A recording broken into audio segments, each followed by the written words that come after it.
প্রিয় দর্শক, আপনাদের সবাইকে স্বাগত জানাচ্ছি ডেইলি স্টারের নিয়মিত আয়োজন স্টার ডিসকোর্সের আজকের অনুষ্ঠানে। আমি বুলবুল হাসান লন্ডন থেকে আপনাদেরকে যুক্ত করছি এবং আজকের এই অনুষ্ঠানে আমরা দুজন অতিথিকে আমন্ত্রণ জানিয়েছি। শুরুতেই আমাদের যারা অতিথি রয়েছেন তাদের সঙ্গে আপনাদেরকে পরিচয় করিয়ে দিচ্ছি।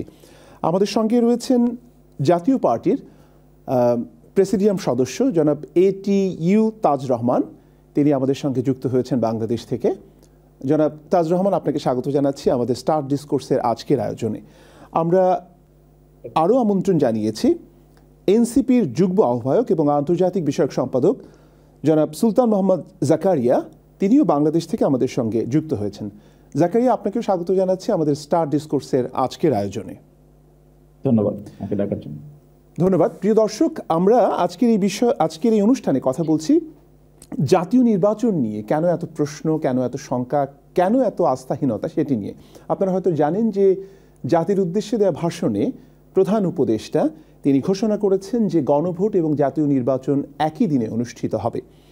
তো সেই নির্বাচন আয়োজন নিয়ে যে ধরনের আলোচনা পাবলিক ডোমেইনে এবং সাধারণ মানুষের ভেতরে বারবার উচ্চারিত হচ্ছে, সেই বিষয়গুলো নিয়ে দুজন সক্রিয় রাজনীতিবিদের মুখোমুখি হচ্ছে আমরা। শুরুতেই আমি সুলতান মোহাম্মদ জাকারিয়া আপনার কাছে আসতে চাই। আজ শুক্রবারে এনসিপি একটি সংবাদ সম্মেলন করেছে এবং সেখানে আমরা তাদের অনেকগুলো বক্তব্য পেয়েছি। আমি একটি বক্তব্যের ব্যাপারে আপনার দৃষ্টি আকর্ষণ করতে চাই। সেটি হচ্ছে যে আপনাদের দলের পক্ষ থেকে বলা হয়েছে যে জুলাই সনদ বাস্তবায়ন আদেশে অনেক অস্পষ্টতা রয়েছে এবং স্পষ্টতই একজন উপদেষ্টা, আইন উপদেষ্টাকে দোষারোপ করা হচ্ছে, যে বলা হচ্ছে যে গণ অভ্যুত্থানের পর থেকে এ পর্যন্ত কিভাবে গণ অভ্যুত্থানকে, আমি কোট করছি, মুজিবীয় সংবিধানের অন্তর্ভুক্ত করা যায় সেই প্রচেষ্টা তিনি চালিয়ে যাচ্ছেন। দুটো ইস্যু এখানে। একটা হচ্ছে যে জুলাই সনদ বাস্তবায়নে যে অস্পষ্টতা, সেটি যদি আপনি একটু ব্যাখ্যা করেন। এরপরে উপদেষ্টাদের বিষয়ে আপনাদের যে অভিযোগগুলো রয়েছে সেগুলো নিয়ে কথা বলবো। জনাব জাকারিয়া।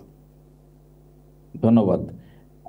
দেখেন, এখানে কয়েকটা বিষয় অস্পষ্টতা ডেফিনেটলি আছে। একটা মানে আমি যদি শুরু করি, বেসিক্যালি প্রথমত আমরা যদি 4-এর খতে যাই,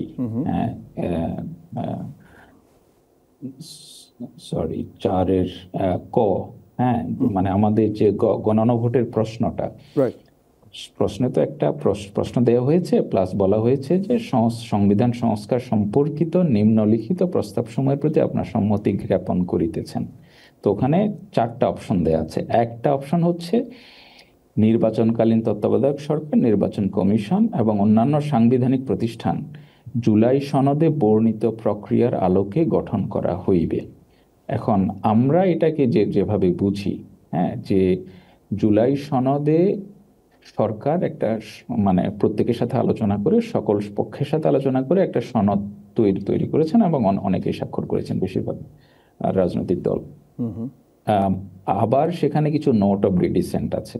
তো এখন আমাদের যে অস্পষ্টতা, এবং আমরা বলতে চাই বা বিশ্বাস করতে চাই যে এটা এই জুলাই সনদে বর্ণিত প্রক্রিয়ার মধ্যে নোট অফ ডিসেন্ট বিষয়টা অন্তর্ভুক্ত না। কারণ টেকনিক্যালি নোট অফ ডিসেন্টটা এটার মধ্যে আসার কথা না, কারণ এটা জুলাই সনদের উপর নোট অফ ডিসেন্ট।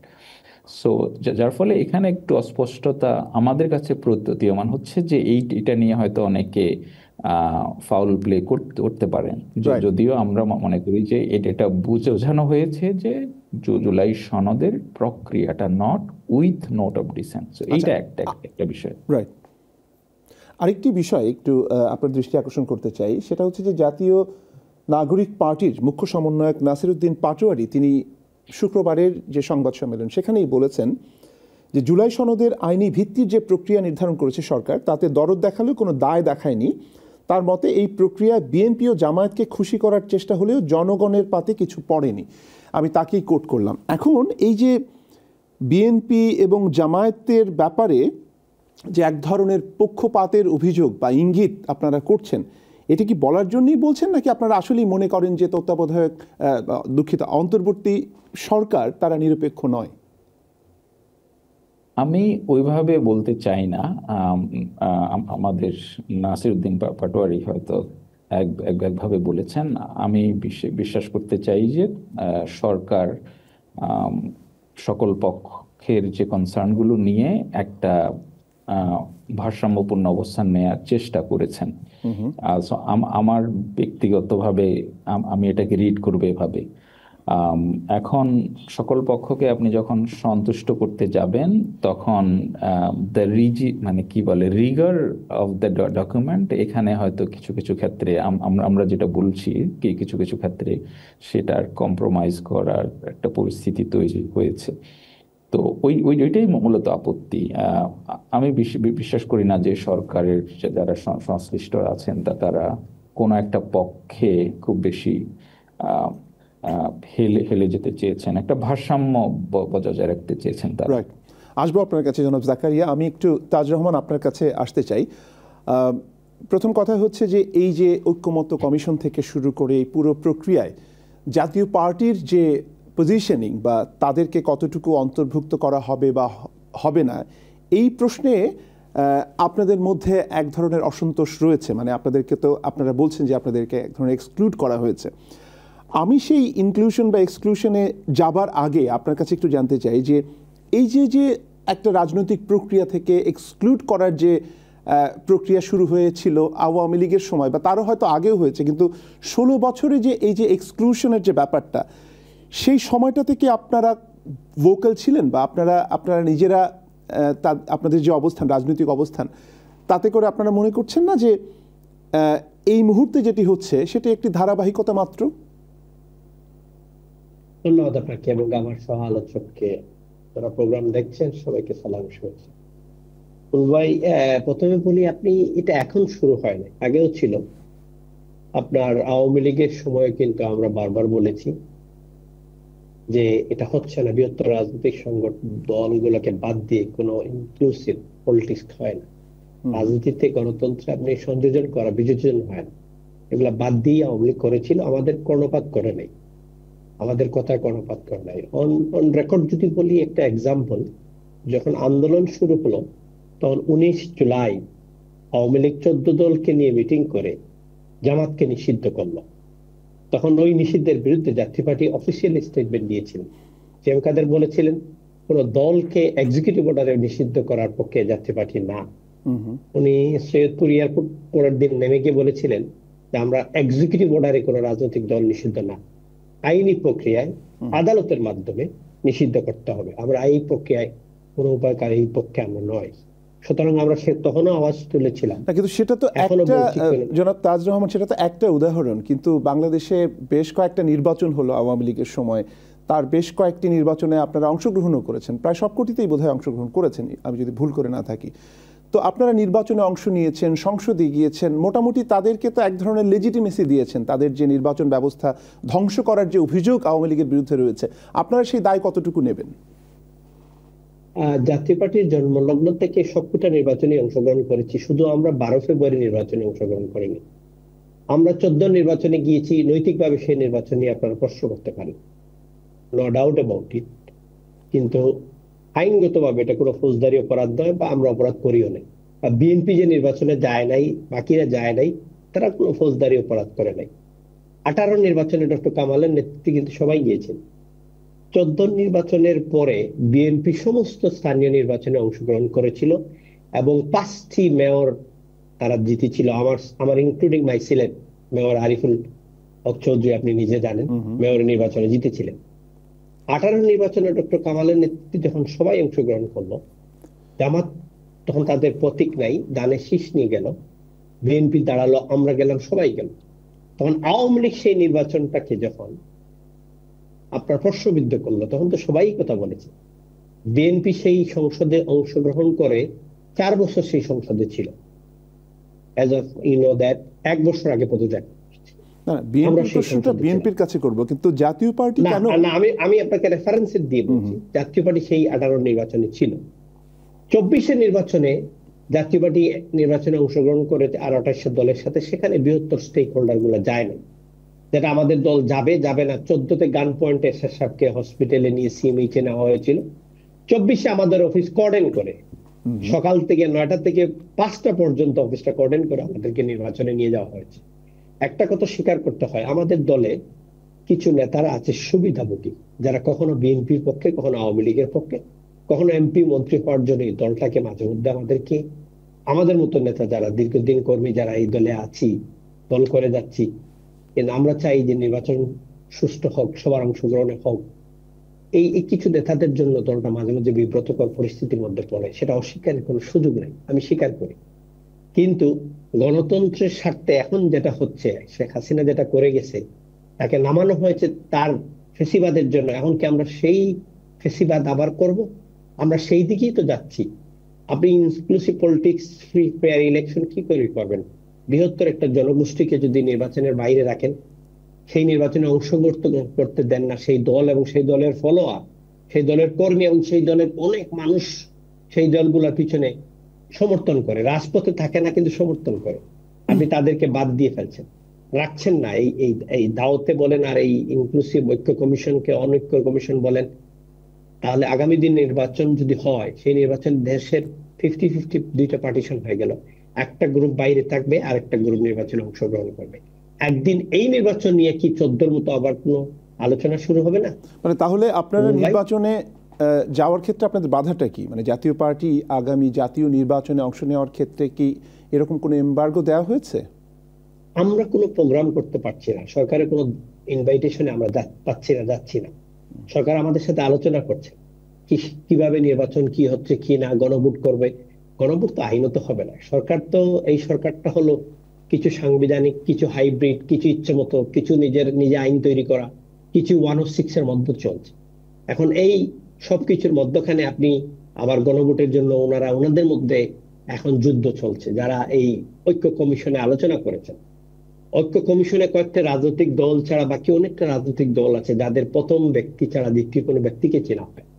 অনেক আছে 0.111% বাংলাদেশের রাজনীতিতে নেই, তাদেরকে সেখানে নিয়ে স্টেক হোল্ডার বানানো হচ্ছে। কিন্তু বড় রাজনৈতিক দলকে বাইরে রাখা হচ্ছে। আওয়ামী লীগকে আপনারা নিষিদ্ধ করেছেন, জাতীয় পার্টিকে তো নিষিদ্ধ করেন নাই, জাতীয় পার্টির প্রতীকও আপনারা নিষিদ্ধ করেন নাই, সংগঠন হিসাবে নিষিদ্ধ করেন নাই। তাহলে কেন জাতীয় পার্টিকে আপনারা আলোচনায় ডাকছেন? কেন জাতীয় পার্টির বক্তব্য শুনছেন? জি, আসবো আপনার কাছে আবার। আমি জনাব জাকারিয়া আপনার কাছে একটু জানতে চাই যে আমরা দেখতে পাচ্ছি যে ঐক্যমত্য কমিশনের যে প্রস্তাবগুলো নিয়ে আলোচনা হয়েছে, নির্বাচন, গণভোট প্রশ্নে বা বিভিন্ন বিষয়ে, ক্লিয়ারলি এনসিপির সঙ্গে বিএনপির একটা মতবিরোধ রয়েছে, মানে বেশ কিছু বিষয়। এখন আমার প্রশ্ন হচ্ছে যে এই মতবিরোধ, যেমন আজ শুক্রবারের যে সংবাদ সম্মেলন, সেখানেও কিন্তু নাসিরউদ্দিন পাটোয়ারি বলেছেন যে বিএনপি কিছু জায়গায় এমনভাবে ভিটো দিয়েছে যে অন্য দলগুলো সেখানে একমত, কিন্তু বিএনপির কারণে সেটি হয়নি, মানে বিএনপিকে অভিযোগ করেছে। আমার প্রশ্ন হচ্ছে যে এই যে বিএনপির সঙ্গে আপনাদের একটা নির্বাচনী জোট হওয়ার বা সমঝোতা হওয়ার একটা যে বলা যাচ্ছে রিউমার বা এরকম একটি আলাপ বাতাসে ভেসে বেড়াচ্ছে, এটা কতটুকু সত্য বা এটির কতটুকু বাস্তব ভিত্তি রয়েছে? এটা সত্য না। আমি বলবো যে আমরা এখানে জাতীয় নির্বাচনকে ঘিরে আমাদের দলের সাথে ক্রিয়াশীল দুইটা রাজনৈতিক পক্ষ থেকে আমাদের সাথে যোগাযোগ করা হয়েছে। আমরা এগুলো নিয়ে আলাপ আলোচনা হলেও আমরা মনে করছি না যে এই মুহূর্তে জাতীয় রাজনৈতিক অবস্থান, সংস্কার নিয়ে বিএনপির অবস্থান বিএনপির সাথে জোটের অনুকূলে। সুতরাং আমার কাছে স্পষ্টত যে এবং দলের মধ্যে আমাদের এই বিষয়গুলো নিয়ে দলের সাধারণ সদস্যরা, কেন্দ্রীয় নেতৃবৃন্দ বিশদ আলোচনা করছেন। আমরা স্পষ্ট দেখতে পাচ্ছি যে আমাদের দলের নেতৃবৃন্দ বিএনপির এই যে সংস্কার বিরোধী অবস্থান, সেই বিষয়গুলোকে সহজভাবে নিচ্ছেন না। সুতরাং আমরা শুধু ক্ষমতার রাজনীতি করতে চাই না, যে একটা আসন্ন শাসক দলের সাথে জোট করে আপনি হয়তো কিছু আসন পাবেন, কিছু মন্ত্রিত্ব মিলতে পারে, কিন্তু জনগণের সাথে বিশ্বাসঘাতকতা করে আমি বিশ্বাস করি না যে এনসিপি এই ধরনের কোনো জোটে যাবে, যারা সংস্কার প্রশ্নে কিংবা আমাদের জাতীয় গুরুত্বপূর্ণ প্রশ্নগুলোতে জনবিরোধী একটা অবস্থান নিয়েছে বলে দৃশ্যমান। আরেকটি বিষয়ে, যেহেতু নির্বাচন নিয়ে আমরা আজকের অনুষ্ঠানটি করছি, আমার খুব জানতে ইচ্ছে করে যে এই যে এনসিপি নামক দলটি, তারা জুলাই অভ্যুত্থানের পটভূমিতে তৈরি হলো এবং স্পষ্টতই মানে এর আগের যে দীর্ঘদিনের ট্র্যাক রেকর্ড রয়েছে এরকম রাজনৈতিক দলের বিপরীতে আপনারা অপেক্ষাকৃত একটি নবীন রাজনৈতিক দল বা রাজনৈতিক শক্তি। সেখানে অনেকে এভাবে সিম্পলিফাই করেন আপনাদেরকে যে আপনাদের যারা নেতা রয়েছেন বা কর্মী রয়েছেন বা সমর্থক রয়েছেন তাদের একটি অংশ জামায়াত পন্থী বা জামাত ঘেঁষা বা জামাতের যে আইডিওলজিক্যাল যে পজিশনিং সেটির সঙ্গে অনেক বেশি অ্যালাইন। আবার একটা অংশ বলছে যে না, বিএনপির সঙ্গেও অ্যালাইন রয়েছে এরকম, বা বিএনপির যে মতাদর্শ সেটির সঙ্গেও আপনাদের এক ধরনের অ্যালাইনমেন্ট রয়েছে। আসলে এরকম কি কোনো ব্যাপার রয়েছে? মানে আপনাদের দলের ভেতরে বিএনপিপন্থী জামাতপন্থী এরকম কোনো ব্যাপার কি রয়েছে? এগুলো আপনাদের কাছে আসলে আমরা শুনি আর কি, কিন্তু আমরা যারা দলের মধ্যে আছি আমরা তো, আমাদের কাছে মনে হয় না যে কেউ এনসিপিতে জামাত করতে এসেছে কিংবা বিএনপি করতে এসেছে। আমরা যদি বিএনপি করতে চাইতাম, আমাদের জন্য আমি মনে করি যে বিএনপি একটা মধ্যপন্থী দল হিসেবে আমাদের ডোর ওয়াজ অলওয়েজ ওপেন, কিন্তু we refuse to become part of the old settlement. না, আমরাও শুনতে পাই বলে আপনার কাছে জিজ্ঞেস করলাম, জাস্ট টু ক্লারিফাই। এবং অনেকে এটাও বলছেন আগ বাড়িয়ে, মানে ভবিষ্যৎবাণীর মতো, যে এনসিপি হয়তো আগামীতে বিলীন হয়ে যাবে বিএনপি বা জামাত এই দলগুলোর সঙ্গে, মানে তাদের অস্তিত্ব থাকবে না, কেননা তাদের জনভিত্তি নেই। এই অভিযোগটিকে কিভাবে আপনি খণ্ডন করবেন? না দেখেন, এখন আপনি যেটা বলেছেন এটা একটা হাইপোথেটিক্যাল কোয়েশ্চেন। ভবিষ্যতে কি হবে না হবে এটা নো ওয়ান নোজ। কি এনসিপি বিএনপিতে বিলীন হয়, না বিএনপি এনসিপিতে বিলীন হয়, অথবা জামাত এনসিপিতে বিলীন হয়, উই ডোন্ট নো ইট, কারণ এটা তো একটা ইমপ্রবেবল প্রশ্ন। কিন্তু জনভিত্তির যে প্রশ্নটা, জনভিত্তির আমি যেটা মনে করি এনসিপি 7 মাস বয়সী একটা দল। আমরা বাংলাদেশের পথে প্রান্তরে গ্রামে গঞ্জে পরিচিত নাম হলেও আমাদের একটা রাজনৈতিক দল তো বেড়ে উঠে টিকে থাকে তার সাংগঠনিক শক্তির বিচারে।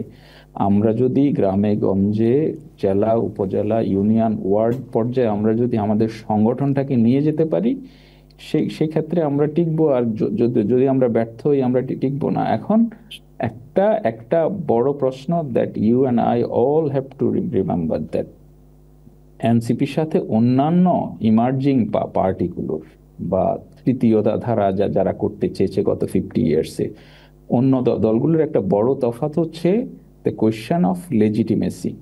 এনসিপি 2024-এর গণ অভ্যুত্থান বা অনেকে বিপ্লব বলেন, বিপ্লবের মধ্য দিয়ে গড়ে ওঠা একটা দল। এইটার যে লেজিটিমেসি নিয়ে এক্সিস্ট করে, আপনি হয়তো বলবেন যে আমরা এটাকে ট্রান্সলেট করে ভোটার বা বাক্সে আমরা নিয়ে যেতে পারবো কিনা, that's a different equation all together. যেহেতু নির্বাচন নিয়ে কথা বলছি, আমার দ্বিতীয় প্রশ্ন, পরের প্রশ্নটি সেটি যে আপনাদের প্রেডিকশনটা কি বা প্রজেকশনটা কি, যে আপনারা কতগুলো আসনে জয়লাভ করবার স্বপ্ন দেখছেন বা টার্গেট করছেন বা লক্ষ্য নির্ধারণ করছেন? দুইটা বিষয় আপনাকে এবং আমাদেরকে আলাদা করতে হবে। একটা রাজনৈতিক দলের দুইটা গন্তব্য থাকে, একটা হচ্ছে সে কোন ধরনের রাষ্ট্রকল্প চায়, কোন ধরনের রাজনীতি করতে চায়, কোন ধরনের আদর্শিক লিনিং কোনটা, সেটা নিয়ে সে একটা লম্বা জার্নিতে যাবে, সেটা এনসিপি হোক বা অন্যান্য দল হোক, এবং সেটাই তার ট্রু কজ। ইলেকশনটা হচ্ছে এই লম্বা জার্নির পথে একটা স্টপ ওভার, এবং এরকম আপনাকে অনেকগুলো স্টপ ওভার করতে হবে। সুতরাং একটা ইলেকশন, একটা ইলেকটোরাল সাইকেল হচ্ছে একটা ছোট স্টপ ওভার। ইলেকটোরাল সাইকেলের ভেতরে যদি আপনি আপনার নিজের পজিশনটাকে যদি প্রতিষ্ঠিত করতে না পারেন, তাহলে তো বাম যে দলগুলো রয়েছে বাংলাদেশে অনেকটা তাদের মতো হবে, যে অনেক সুন্দর সুন্দর কথা বলেন কিন্তু তারা জনগণকে রিপ্রেজেন্ট করতে পারেন না, বা জনগণ তাদেরকে মনে করেন না যে তাদের কাছে জনগণের যে ভাগ্য সেটা নিরাপদ। তো ব্যাপারটা কি এরকম হবে? আপনার প্রশ্ন এবং কনসার্ন এগুলো ভ্যালিড। আমরা যদি সত্যিকারের গণভিত্তিক দল হতে না পারি, আমরা যদি আমাদের এই যে কজের সপক্ষে জনগণকে সংগঠিত করতে না পারি, সেই ক্ষেত্রে বাম ডান কিংবা অন্যান্য আরো অনেক দল তো হারিয়ে গেছে, কিংবা খুব অপ্রাসঙ্গিক হয়ে গেছে। আমি আপনার ওই প্রশ্নতে আসি। আমার কথা হচ্ছে এই ইলেকশনটা এনসিপির জন্য একটা ছোট test case. It is not a make or break election. আমাদের লেজিটিমেসির কোয়েশ্চনটা লিটারালি রিজলভ, যে আমরা গণ অভ্যুত্থানে এই বিএনপির মতো দল, জামাতের মতো দল, যারা 70 বছর, 60 বছর, 50 বছরের লেগেসি আছে, সারা বাংলাদেশে তাদের লক্ষ লক্ষ কর্মী সমর্থক আছে, তারা 17 বছর ধরে আমাদের জগদ্দল পাথরের মতো জেঁকে বসা একটা স্বৈরশাসনকে সরাতে ব্যর্থ হয়েছে। এই তরুণদের পেছনে সারা বাংলাদেশ এসে দাঁড়িয়েছে। এই তরুণদের পেছনে বিএনপি জামাতও এসে দাঁড়িয়েছে। না জাকারিয়া, সবই ঠিক আছে, কিন্তু ধরেন এত কিছুর পরেও তরুণদের নিয়ে করা একটা দল, যাদের জনভিত্তি রয়েছে, লেজিটিমেসি রয়েছে, সেগুলো নিয়ে আমার কোনো প্রশ্ন নেই। কিন্তু আমার প্রশ্ন হচ্ছে যে এত কিছু থাকার পরেও আমরা বিশ্ববিদ্যালয়গুলোতে যে ছাত্র সংসদ নির্বাচন রয়েছে, সেখানে প্রথম দ্বিতীয়র মধ্যেও নেই, তৃতীয় চতুর্থতে আমরা দেখতে পাই না। এটা আপনার অ্যাসেসমেন্টটা ভুল। আমি মনে করি যতগুলো ছাত্র সংসদ ইলেকশন হয়েছে, এনসিপির অবস্থান দ্বিতীয় ছিল।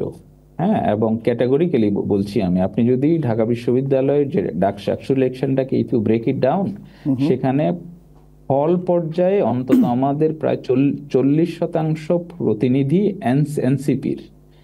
বিএনপি সেখানে থার্ডেও নাই, আমি বলবো যে বিএনপি এবং সমস্ত হল বিবেচনায় যে এখানে 2-1 শিবিরের বাইরে জিতেছে, সেটা ছিল এনসিপির। তো সুতরাং এনসিপি আমরা বলছি না, কারণ আমি আপনাকে যেটা বোঝাতে চাইছি, কেন্দ্রীয় সংসদ বলতে যেটা আমরা বুঝি, কেন্দ্রীয় সংসদে তো আমরা দেখলাম যে এনসিপি দ্বিতীয়তে নেই। ওই প্রশ্নটাই আমি আসছি এখন। Election is a different ball game all together. Election হয় আপনার সাংগঠনিক শক্তির বিচারে। প্রত্যেকটা ঢাকা বিশ্ববিদ্যালয় সহ প্রত্যেকটা ক্যাম্পাসে 17 বছর ধরে ছাত্রলীগ একক রাজত্ব করেছে। তারা লিটারালি অন্য সকল সংগঠনকে, যেগুলো ক্রিয়াশীল এবং মূলধারার সংগঠন, তাদেরকে প্রায় তাদের অস্তিত্বের সংকটে ফেলে দিয়েছে, যার ফলে তাদের কোনো সংগঠন ছিল না। এনসিপি বয়স আমাদের কোনো সংগঠন নেই। সুতরাং সাংগঠনিক শক্তি ছাড়া আপনি ইলেকশন করলে আপনার পক্ষে যত, এবং সেটা শুধু বাংলাদেশ না, আপনি ওয়েস্টে থাকেন, আমি থাকি ওয়েস্টে বা একটা লম্বা সময় ছিলাম, নির্বাচনের ক্ষেত্রে তৃণমূলে আপনি লোকজনকে, ভোটারদেরকে বাক্সে নিয়ে আসতে পারছেন কিনা, this is a question of your organisational capability.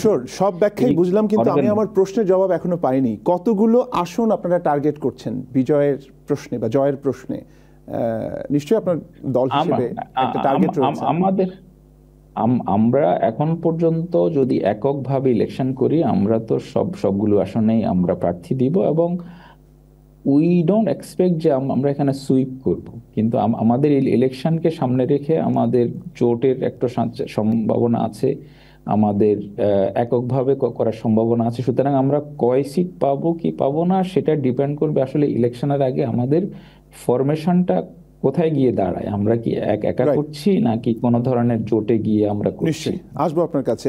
তাজ রহমান, আপনার কাছে আমি একটু জানতে চাই যে, যেহেতু আনুষ্ঠানিকভাবে এখনো পর্যন্ত অন্তর্বর্তী সরকারের পক্ষ থেকে বলা হয়নি যে জাতীয় পার্টি নির্বাচনে অংশ নিতে পারবে না, যখন নির্বাচনী তফসিল ঘোষণা করা হবে, জাতীয় পার্টির অবস্থানটি কি হবে নির্বাচন প্রশ্নে?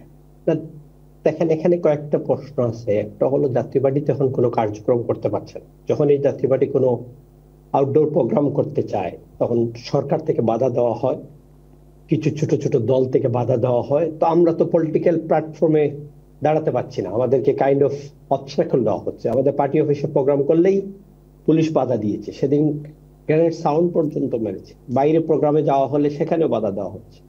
তো আমরা তো এই অবস্থায় যদি লেভেল প্লেইং ফিল্ড না হয়, নির্বাচনী পরিবেশ সবার অংশগ্রহণ সমানভাবে সরকার যদি নিশ্চিত করতে না পারে, তাইলে সেই রাজনীতিতে তো জাতীয় পার্টি চিন্তা করবে সেখানে কি করা যায়, জাতীয় পার্টি বসে সিদ্ধান্ত। সেটা তো একটা বিষয় জনাব রহমান, কিন্তু এই অভিযোগটির বিষয়ে তো আপনারা এখনো পর্যন্ত কি স্পষ্ট কোনো বক্তব্য দিয়েছেন যে আওয়ামী লীগের যে 16 বছরের শাসন, বিশেষ করে এই যে নির্বাচন ব্যবস্থাকে ধ্বংস করে একটা বলা যায় যে ফাংশনিং না এরকম একটা পার্লামেন্টের ভেতরে আপনারা অনেকেই এটাকে খুব নেতিবাচকভাবে বলে যে গৃহপালিত বিরোধী দল। আমি সেই অ্যাডজেক্টিভ আনতে চাই না এখানে, কিন্তু এই অভিযোগের বিপরীতে আপনাদের মানে কোনো স্পষ্ট অবস্থান তো আমরা এখনো পর্যন্ত শুনিনি। মানে আওয়ামী লীগকে এই জায়গাটাতে আসতে দেওয়ার পেছনে আপনাদের যে ভূমিকা, সেই ভূমিকাটাকে তো আপনারা অস্বীকার করতে পারবেন না। আপনারা তো এক ধরনের বৈধতা দিয়েছেন আসলে।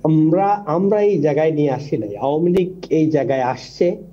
আমরা সেই বাসের আমরা একজন প্যাসেঞ্জার ছিলাম, স্টিয়ারিং এ বসা ছিল আওয়ামী লীগ বাসটা চালিয়েছে এবং সেই বাসে আমরা প্যাসেঞ্জার হিসেবে ছিলাম। আমাদের সেইখানে দায়িত্বটা আছে, আমরা ছিলাম, বৃহত্তর স্টেক হোল্ডার গুলা যায় নাই দুইটা ইলেকশনে, তার জন্য নৈতিকভাবে আমাদেরকে আপনারা প্রশ্ন করতে পারেন। কিন্তু হ্যান্স একটা কথা মনে রাখতে হবে, জাতীয় পার্টির অর্ডারে কিন্তু আইজিপি চলতো, জাতীয় পার্টির অর্ডারে সেনাবাহিনী প্রধান চলতো না, জাতীয় পার্টির ইনস্ট্রাকশনে র্যাবের ডিজি চলতো না, জাতীয় পার্টি এখানে এক্সিকিউটিভ পাওয়ার এক্সারসাইজ করার কোনো সুযোগ ছিল। পার্লামেন্টের বিরোধী দল হিসেবে বক্তব্য দিয়েছে অনেক সময়, কিন্তু সেটা আওয়ামী লীগ শুনতো না। আওয়ামী লীগ বাংলাদেশের, আমি কিন্তু সেটি বলছি না, বা কেউ আপনাদেরকে সেই অভিযোগটি করছে না যে আওয়ামী লীগের যাবতীয় কৃতকর্মের জন্য জাতীয় পার্টিকে দোষারোপ করা হবে। কিন্তু আপনারা যদি ওই সময়টাতে যখন বারবার নির্বাচন ব্যবস্থাকে ধ্বংস করা হচ্ছে, আপনারা যদি পার্লামেন্টে না যেতেন বা এই সরকারের সঙ্গে বিরোধী দল হিসেবে না থাকতেন, মানে আওয়ামী লীগ সরকারের সঙ্গে আওয়ামী লীগ সংসদ যখন নেতৃত্ব দিয়েছে, সংসদে গিয়েছে, তাহলে কি তারা এইভাবে কাজগুলো করতে পারতো? তাহলে তো অন্য দলগুলো আলাদা হয়ে যেত এবং আওয়ামী লীগ আলাদা হয়ে যেত। এই কাজগুলো কি তাদের জন্য করা সহজ হতো কিনা? মানে ওই স্ট্যান্ডটি কেন আপনারা নিলেন না, এটি আসলে আমার প্রশ্ন। 14 ইলেকশনে হুসাইন মোহাম্মদ এরশাদ প্রয়াত রাষ্ট্রপতি প্রতিষ্ঠাতা চেয়ারম্যান নিয়েছিলেন। আপনি আসলে রিকল যদি করেন দেখবেন বলছেন যে আমি নির্বাচনে অংশগ্রহণ করবো না, সবাই না হন। তারপরে কি হলো? হুসাইন মোহাম্মদ এরশাদকে বাই ফোর্স সিএমএইচে নেওয়া হলো, সিএমএইচে নিয়ে ইলেকশনটা ঠিকই করে ফেলা ইজ ওভার। 18তে সবাই অংশগ্রহণ করে ফেললো, তো আমরা অংশগ্রহণ করলাম। 24-এ আমরা নির্বাচন থেকে দূরে সরাবো, করবো না নির্বাচনে।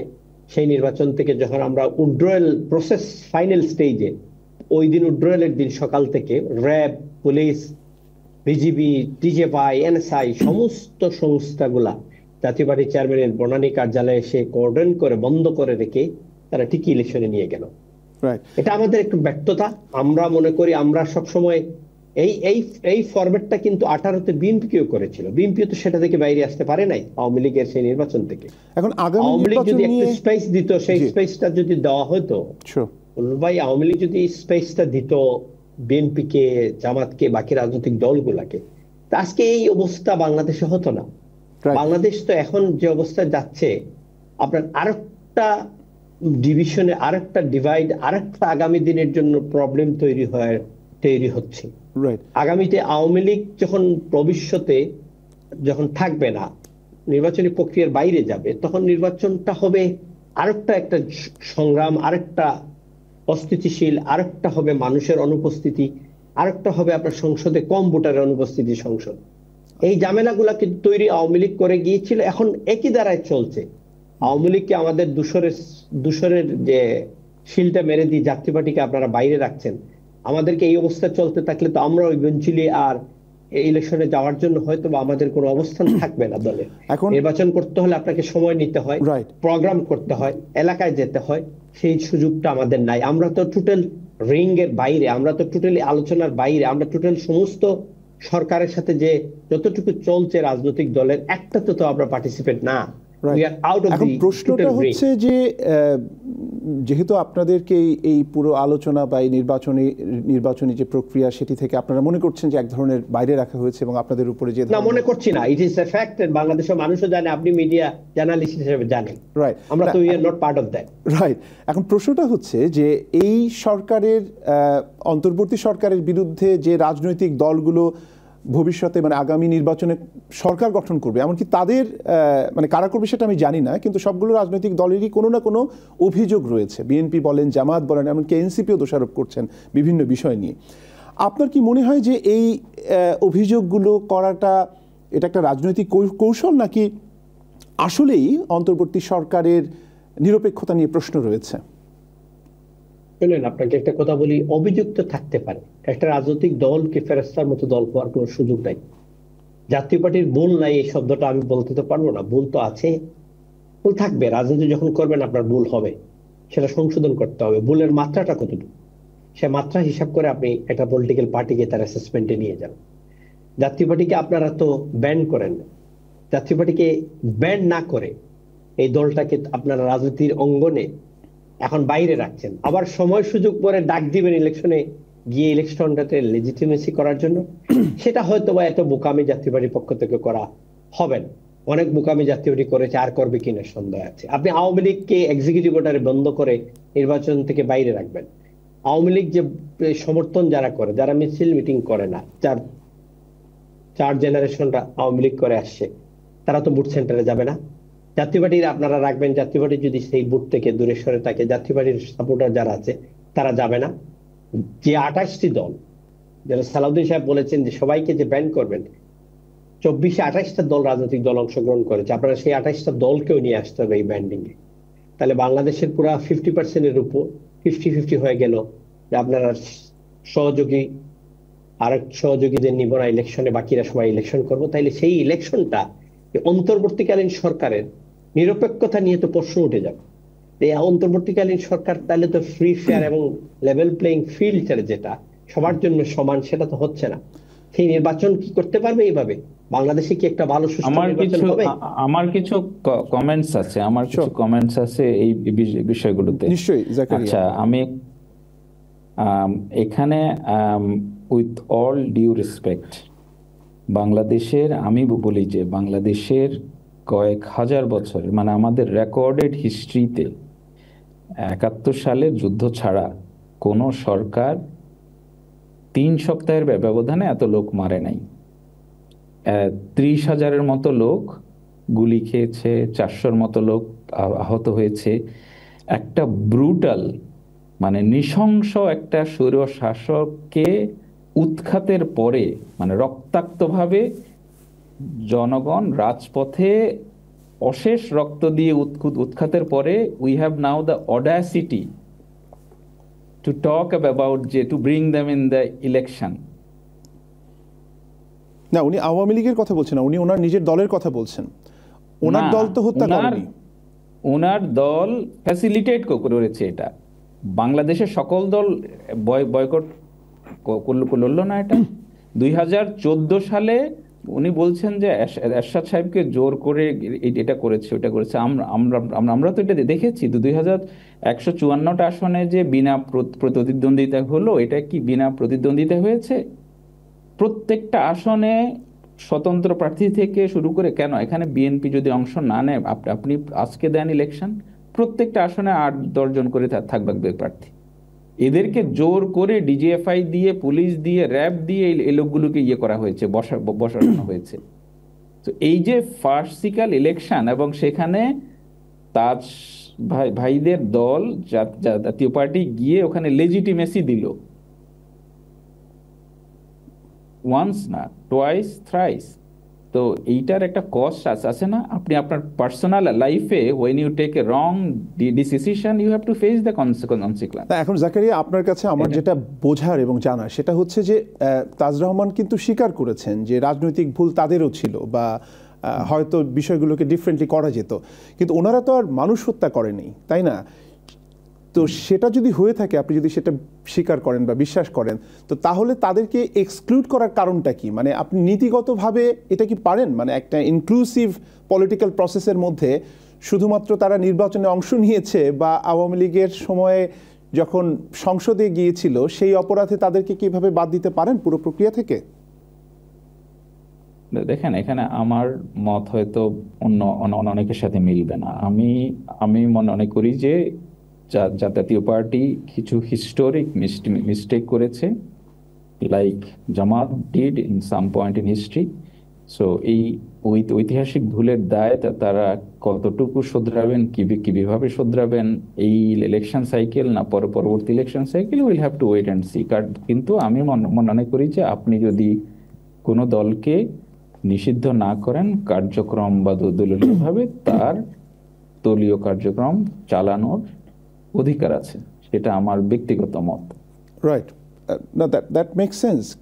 এবং সেই আলোকেই আপনার কাছে জানতে চাই যে ঐতিহাসিক ভুল যখন রাজনৈতিক দলগুলো করে, সেই ভুলের মাসুল তারা কিভাবে দেয় জনগণের কাছে? যে একটা নির্বাচনের প্রসঙ্গ না না না, আসছে, এটা নির্বাচনের নট অলওয়েজ। আপনি কি মিশরে যখন হোসনি মোবারকের পতন হলো, হ্যাঁ, আপনি কি এই আলাপটা শুনেছেন যে হোসনি মোবারকের দলকে অংশগ্রহণ করতে দিতে হবে? It's impossible. আপনি একটা ব্রুটাল ডিক্টেটরকে হোসনি মোবারকের দল, এবং আমি জাতীয় পার্টি নিয়ে কথা বলছি, আমি কিন্তু আওয়ামী লীগ নিয়ে কথা বলছি না। জাতীয় পার্টি একটা ভূল করেছে, তারা স্বীকার করছে। জাতীয় পার্টিকে এখন পর্যন্ত তো কেউ বলে নাই যে জাতীয় পার্টি মানে সরকারের যে অবস্থান, ঘোষিত এরকম কোনো অবস্থান আমার জানা নাই যে তাদেরকে অংশগ্রহণ করতে দেয়া হবে না। সুতরাং আমরা এখন এটা হাইপোথেটিক্যালি বলছি, রাজনৈতিক প্রক্রিয়া মানে গণঅভ্যুত্থান পরবর্তী রাজনৈতিক প্রক্রিয়ায়, কারণ তারাও যেহেতু এস্টাবলিশমেন্টের পার্ট ছিল, তাদের বিরুদ্ধেও একটা গণঅভ্যুত্থান হয়েছে। সো এই গণঅভ্যুত্থানের প্রতিপক্ষ হিসেবে তারা বর্তমান রাজনৈতিক পরিবেশে যথাযথ স্পেস পাচ্ছে না, এই অভিযোগ ওনারা করতে পারেন। কিন্তু ওনাদেরকে ইলেকশন করতে দেয়া হবে কি হবে না সেটা তো এখন পর্যন্ত আমরা জানি না। রাইট। আরেকটি খুব গুরুত্বপূর্ণ বিষয়, সেটি হচ্ছে যে আপনাদের ছাত্র প্রতিনিধিদের মধ্যে কেউ কেউ সরকারে ছিলেন, এখনও আছেন, এবং তাদের যে অবস্থান, স্বাভাবিকভাবেই অন্তর্বর্তী সরকারের আপনাদের প্রতি এক ধরনের পক্ষপাত রয়েছে বলে যে অভিযোগটি করা হচ্ছে, সেটিকে কি আপনারা কখনো চিন্তা করে দেখেছেন যে সেটির বিপরীতে একটা লেভেল প্লেয়িং ফিল্ডের যে আকাঙ্ক্ষা আগামী নির্বাচনকে সামনে রেখে, সেটি কতটুকু কার্যকর হবে বা মানে ব্যাহত হবে, সেই প্রশ্নটি তো থেকেই যায় নাকি? অফকোর্স, এবং সেটা একটা ভ্যালিড প্রশ্ন। এবং একই সাথে আমি আপনাকে এটাও স্মরণ করিয়ে দিতে চাই যে এই সরকারটা যখন গঠিত হলো 5 অগাস্টের পরে, মানে 3 অগাস্টের পরে যখন আলাপ আলোচনা, মানে 5 অগাস্টের পরে যখন আলাপ আলোচনা শুরু হলো, সেখানে বিএনপির প্রতিনিধিরা অংশ নিয়েছে, জামাতের প্রতিনিধিরা অংশ নিয়েছে, এবং আমাদের কাছে তো তথ্য আছে যে সকল দলের প্রদত্ত নাম থেকে উপদেষ্টাদের নেওয়া হয়েছে ব্যালেন্স করে। সুতরাং এখানে যদি আপনি বলেন যে ছাত্রদের পক্ষ থেকে 2 জন গেছে, এখানে তো অবভিয়াস প্রশ্ন, তাহলে বিএনপির পক্ষ থেকে কারা কারা এসছে? কারণ সরকার তো 15-20 জনের একটা প্যানেল। জামাতের পক্ষ থেকে কে কে এসছে? এখন এটা যেহেতু গণঅভ্যুত্থান পরবর্তী সকল স্টেক হোল্ডারদের একটা কনসেনসাসের ভিত্তিতে গড়ে ওঠা সরকার, সেখানে সকল দলের পক্ষ থেকে, সকল দল মতের পক্ষকে আমি মনে করি যে অ্যাকোমোডেট করার চেষ্টা হয়েছে। সেখানে ছাত্রদের পক্ষ থেকে 2 জন আছে, এটা খুবই মাইনরিটি একটা সংখ্যা। যদি আমি ধরেন 20 জনের মধ্যে 2 জন হচ্ছে অলমোস্ট লাইক 10%। রাইট। হ্যাঁ, তো এইটা তো 90% of the government represented by home then. এখন এই প্রশ্ন তো আপনাকে তাইলে করতে হবে, তাইলে ওই লোকগুলো কারা? এই লোকগুলো কি একদম কোনো প্রক্রিয়া ছাড়া হঠাৎ করে কোনোভাবে এসছে? না, একটা প্রক্রিয়ার মধ্যে দিয়ে এসছে। এই প্রক্রিয়াটা কি? প্রক্রিয়াটা হচ্ছে সেখানে এই প্রক্রিয়ায় বিএনপি অংশ নিয়েছে, নাম দিয়েছে, জামাত অংশ নিয়েছে, নাম দিয়েছে, আমাদের অন্য যারা প্রভাবশালী পক্ষ আছে এখানে আমাদের রাষ্ট্রের মধ্যে, ওরা অংশ নিয়েছে, সেখানে নাম দিয়েছে। সুতরাং সেটা সবার প্রতিনিধিত্বের মধ্যে এই সরকারটা এসছে। রাইট। জাকারিয়া, আপনি হয়তো জানেন যে আগামী 20শে নভেম্বর তত্ত্বাবধায়ক সরকার ইস্যুতে একটি উচ্চ আদালতের একটি রায় আসতে যাচ্ছে, এবং সেই রায়ে যেটাই আসুক না কেন, আমি একটু আপনার কাছে জানতে চাই বা আপনার দলের অবস্থানটা কি, যে আগামী নির্বাচনটা গ্রহণযোগ্য হওয়ার ক্ষেত্রে বা আয়োজনের ক্ষেত্রে অন্তর্বর্তী সরকার নাকি তত্ত্বাবধায়ক সরকার বা নির্বাচনকালীন সরকার, মানে একটু ডিফারেন্ট, যদি একটা প্যারাডাইম শিফট হয়ে যদি নতুন একটা সরকার আসে, কোনটাকে নিয়ে আপনারা কমফোর্টেবল, নাকি দুটোতেই আপনাদের কোনো আপত্তি নেই, যে কোনো একটি হলেই হয়? অ্যাগেন এটা আরেকটা ধরেন আমাদের হাইপোথেটিক্যাল সিনারিও, আমরা জানি না যে এই রায় কি হবে বা হচ্ছে। সাপোজ যে এই ধরনের একটা রায় আসলো, সে স্টিল আমি মনে করি এইটা বর্তমান বাস্তবতায়, বর্তমান মানে গণঅভ্যুত্থান পরবর্তী যে বাস্তবতায় আছি আমরা, সেই বাস্তবতায় ওই সরকারের এই মেয়াদে আর যে কয়দিন আছে এই সময়ের মধ্যে এই ধরনের সরকার পুনঃপ্রতিষ্ঠা করার বা তার অধীনে ইলেকশন করা, এটা আমার মনে হয় খুব ফার ফেস্ট আইডিয়া আর কি। আমার মতে এটা খুবই প্র্যাকটিক্যাল একটা একটা সিচুয়েশন হবে।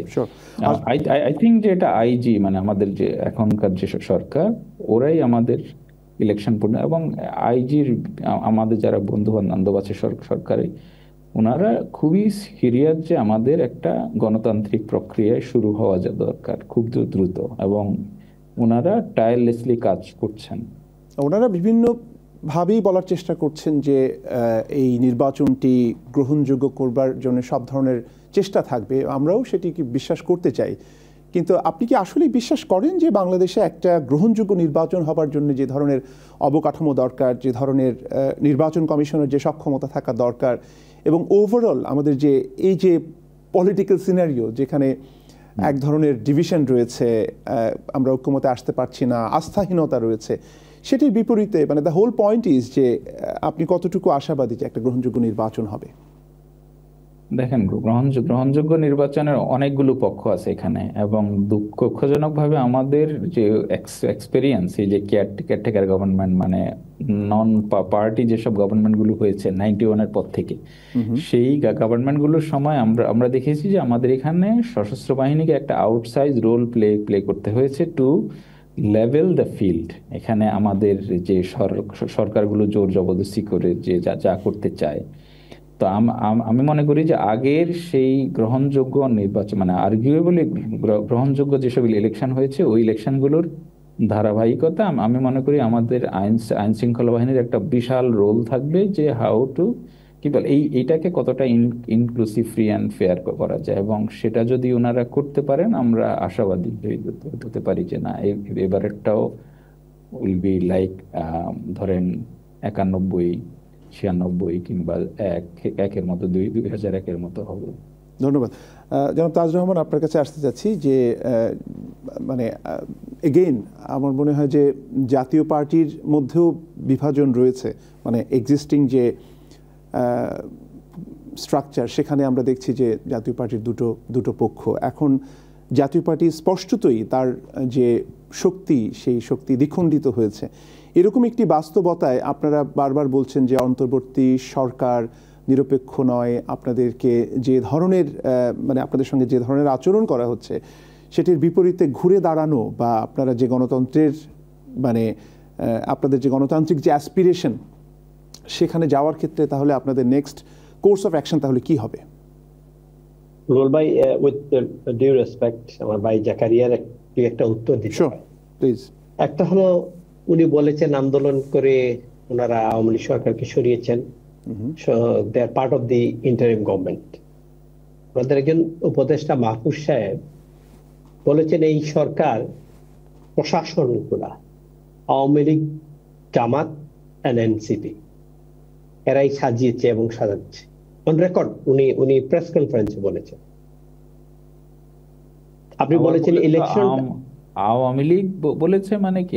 আপনি একটু আবার। আওয়ামী লীগ না, এই সরকারটা বিএনপি, জামাত এবং এনসিপির লোকদেরকে বসানো হয়েছে বিভিন্ন জায়গায় আওয়ামী লীগ সরানোর পরে।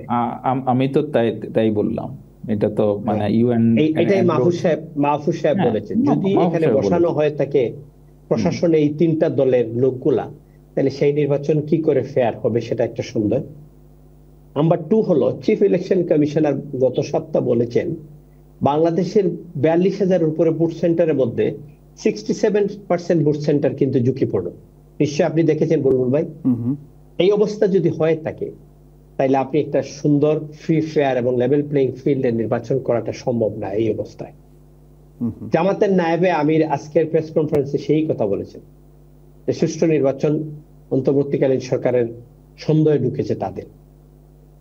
এইরকম যদি অবস্থা চলতে থাকে তাহলে আগামী দিনের সেই নির্বাচন, 25-এর নির্বাচন, 2026-এর ফেব্রুয়ারির নির্বাচন কি সবার অংশগ্রহণ তো এমনিই হচ্ছে না, তারপরেও কি একটা সুষ্ঠু নির্বাচন সম্ভব?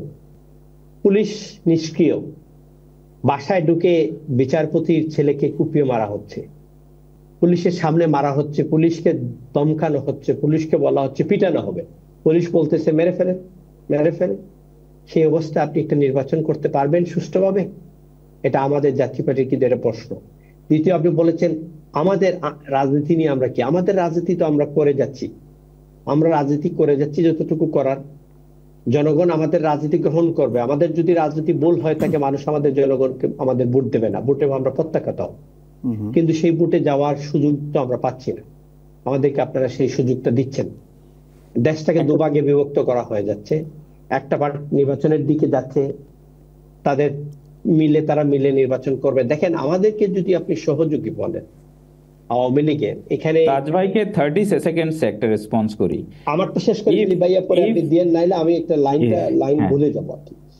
আপনার ইসলামী আন্দোলন কিন্তু নির্বাচনে অংশগ্রহণ করেছে, মেয়র নির্বাচনেও করেছে, লাস্ট মেয়র নির্বাচনে করেছে। তারা কিন্তু দে আর পার্ট অফ এখন আপনাদের ঐক্য কমিশনের, তারা কিন্তু দূষণ না, তাদেরকে দূষণ বলা হচ্ছে না। জাসদের একটা গ্রুপ 14 নির্বাচন করে এখন কিন্তু ঐক্য কমিশনে গিয়ে বসতেছে, আলাপ আলোচনা করছে।